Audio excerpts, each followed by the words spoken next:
Pregnancy રહેવી એ ખુશી ગણાય, પરંતુ પ્રેગ્નન્સી જ્યારે ફેલોપિયન ટ્યુબમાં રહે છે અને જ્યારે રપ્ચર્ડ થાય છે ત્યારે આ ખુશી જીવન માટે ખતરો બની જાય છે.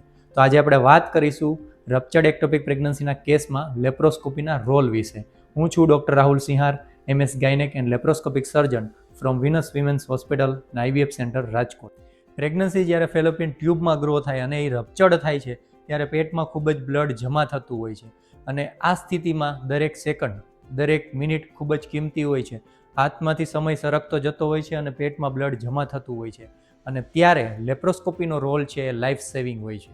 લેપ્રોસ્કોપીથી 5 mm જેટલા નાના કી હોલથી અંદર જઈ અને તરત જ એક્ટિવ બ્લીડિંગને કંટ્રોલ કરી શકાય છે અને 3D લેપ્રોસ્કોપીથી ખૂબ જ ક્લિયર વિઝન મળતું હોવાથી ખૂબ ઓછા બ્લડ લોસ સાથે અને ઝડપથી સર્જરી પૂરી કરી શકાય છે. લેપ્રોસ્કોપી પછી પેશન્ટની રિકવરી ખૂબ જ જલ્દી હોય છે અને પેશન્ટ થોડા જ કલાકોમાં ચાલવા લાગે છે. ઓપન સર્જરી કરતાં લેપ્રોસ્કોપીમાં રિકવરી ફાસ્ટ હોય છે.